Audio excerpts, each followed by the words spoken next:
नमस्ते, शालोम, सलाम, सतनाम।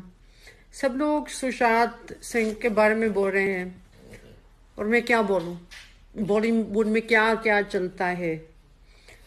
आपने मेरी स्टोरी देखा बिग बॉस में क्या हुआ कि जब अरमान ने मुझे मारा, सलमान ने बेल दिया ताकि वो जेल से बाहर निकल जाएगा और फिर बिग बॉस में आएगा। और फिर उस बिग बॉस में प्रत्यूषा बैनर्जी, उन्होंने बोला कि उसने भी सुसाइड किया। और जिया खान, वो भी लंदन से थी और उसने भी बोलते हैं सुसाइड किया। मैं आपको बहुत कुछ बता सकती हूँ कि बॉलीवुड में क्या क्या होता है। जब मैं वहां थी पहली फिल्म में, प्रोड्यूसर हर रात मेरे दरवाजा पे, होटल की दरवाजा पे खटखटाता था। मैंने कभी दरवाजा नहीं खोला। ये लोग समझते कि वो बहुत ही क्लेवर है। शुक्र है कि मैं इंडिया आई थी अपने पैसों के साथ, मेरे पास पैसे थे और ये भी था। मतलब जिंदगी में मेरी जिंदगी टफ थी और मैंने सर्वाइव किया। और जब ये लोग मेरे सामने आए थे मैं डरी नहीं। और लेकिन मैं ये बोलती हूँ कि इंडस्ट्री में, टेलीविजन इंडस्ट्री में ज्यादा तो मैंने एक्सपीरियंस ऐसा नहीं किया, लेकिन फिल्म इंडस्ट्री में है। एक लड़की मेरी पहली फिल्म में थी और वो प्रोड्यूसर के साथ, डायरेक्टर के साथ उसने वो किया सेक्स, और आपको यकीन भी नहीं आएगा, उसने सेक्स करके उसको फिल्म से बाहर निकाल दिया।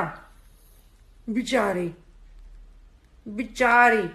ये लोग, आपको मालूम नहीं क्या क्या करता है। जब मैंने वो पिक्चर बनाई डायरी ऑफ अ बटरफ्लाई, हम शूटिंग करते थे मेरे ख्याल चंडीगढ़ में। उन्होंने 20 मीटिंग्स एक दिन में किया कि हम रेस्टोरेंट जाएंगे, शॉपिंग मॉल जाएंगे। वो लोगों से पैसे ले रहे थे हमारे पेरेंट्स के लिए और हमको एक पैसा नहीं मिला, एक पैसा नहीं मिला। मैं आपको बताऊंगी, मेरी पहली फिल्म में मैं 1 महीने के लिए काम किया, कितना पैसा मिला मुझे? 1 लाख। जी हाँ, 1 लाख। और उसके बाद मैं तो प्रेस में बहुत थी क्योंकि मेरा प्यार था और क्योंकि मेरी पर्सनालिटी अच्छी है और मैं सच बोलती हूँ। पब्लिक मुझे बहुत पसंद करते थे इसकी वजह से। लेकिन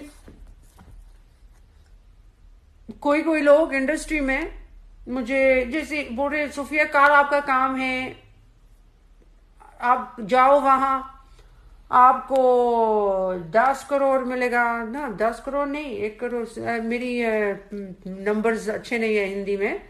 बोलते हैं 50,000 पाउंड, मतलब 50 करोड़ मिलेगा। जाओ वहां, वापस आएगी, 50 करोड़ मिलेगा। आप 2-3 महीने में आपको बड़ा बड़ा घर भी मिल सकता है इंडिया में। मैंने बोला अच्छा ठीक है, काम क्या है, जाओ वो वहां पता चलेगा। फिर किसी और ने मुझे फोन किया, एक अंकल जी, रिस्पेक्टेबल अंकल जी, उन्होंने बोला सोफिया आपका काम कल क्या है? मैं कहा, आपको कैसे मालूम है?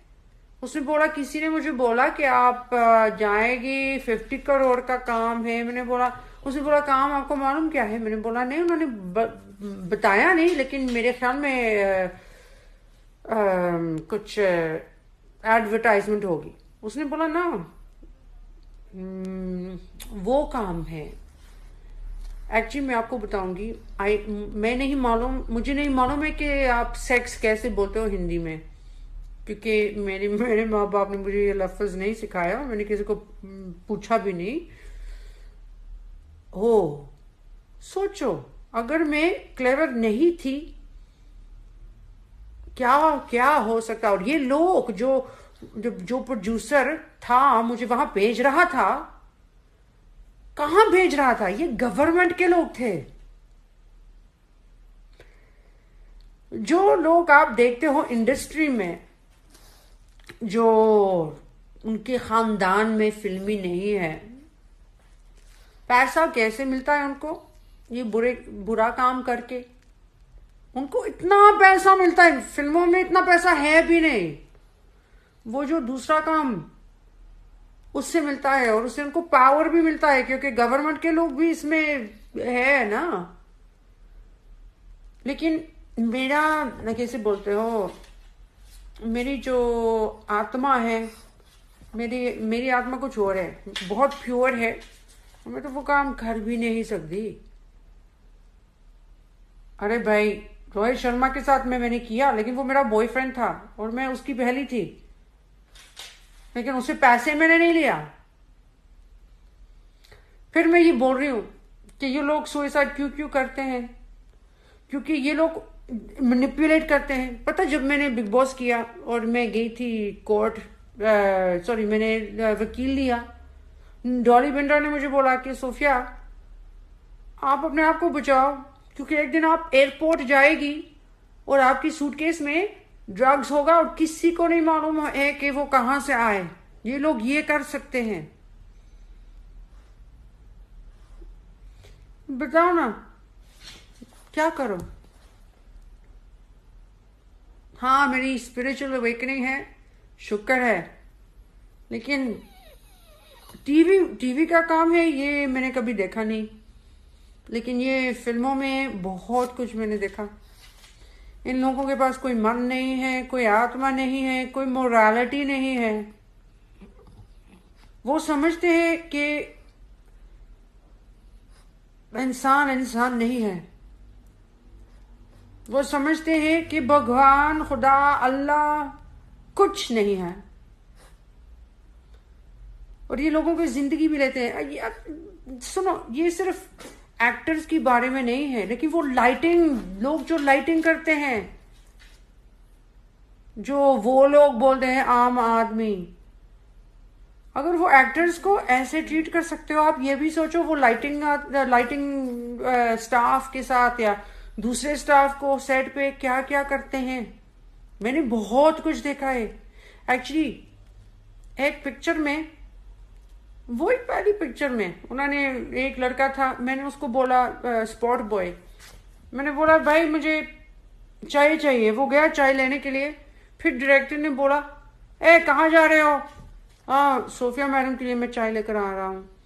उसने उसको चिपेर मारा, लेकिन मैंने बोला ये आपको करना है। फिर मैंने बोला मेरी गलती है, मैंने उसको बोला। मैं बीच में खड़ी हो गई, I am a very strong woman, मैं बीच में खड़ी हो गई। मैंने बोला प्लीज ये काम मत करो, क्योंकि मैं आपको बताती हूँ, मैं लंदन में काम बहुत किया, बीबीसी में काम किया, सबकी प्रोटेक्शन होती है। लाइटिंग वाला के, जो खाना पकाता है, सबकी प्रोटेक्शन होती है। This is my upbringing, my training. India में मैं बहुत शॉक्ड थी कि क्या क्या हो रहा है। ये जंगली लोग हैं, जंगली लोग, गंदे लोग हैं, बहुत गंदे गंदे गंदे लोग। मेरी समझ भी नहीं आती है कि मैं इंडिया आई थी, मैं कभी वहां गई भी नहीं, मैं लंदन में पैदा थी। मेरी समझ में नहीं है कि जो इंडिया में इतनी भगवत गीता वहां से आए, शिवा वहां था, सारे भगवान वहां थे, इतने मंदिर है वहां, जीसस भी वहां गया था, बुद्धा की एनलाइटनमेंट वहां थी। और ये लोग क्या कर रहे हैं? इंडिया, हमारी मां को क्या कर रहे हैं? उसके ऊपर पेशाब कर रहे हैं, दुनिया को दिखा रहे हैं उनकी कि वो कौन है। और फिर आप लोग सोचते हैं कि ये चीजें क्यों हो रहे हैं। मैं बॉलीवुड में, इंडिया में काम कभी भी करना भी नहीं चाहती हूं, इसकी वजह से कुछ आर्टिस्ट की प्रोटेक्शन नहीं है, कुछ लाइटिंग गाइज या स्पॉट बॉय या उनकी कोई प्रोटेक्शन नहीं है। भी सिर्फ फिल्म इंडस्ट्री में होती है। और ये लोग पैसे के साथ कुछ भी खरीद सकते हैं, पुलिस वाले को, वकील को, कुछ भी खरीद सकते हैं। इसलिए मैं यहां हूं और मैं बहुत सॉरी हूं कि ये हो रहा है। इंशाअल्लाह ये सब एक दिन ठीक हो जाएगा।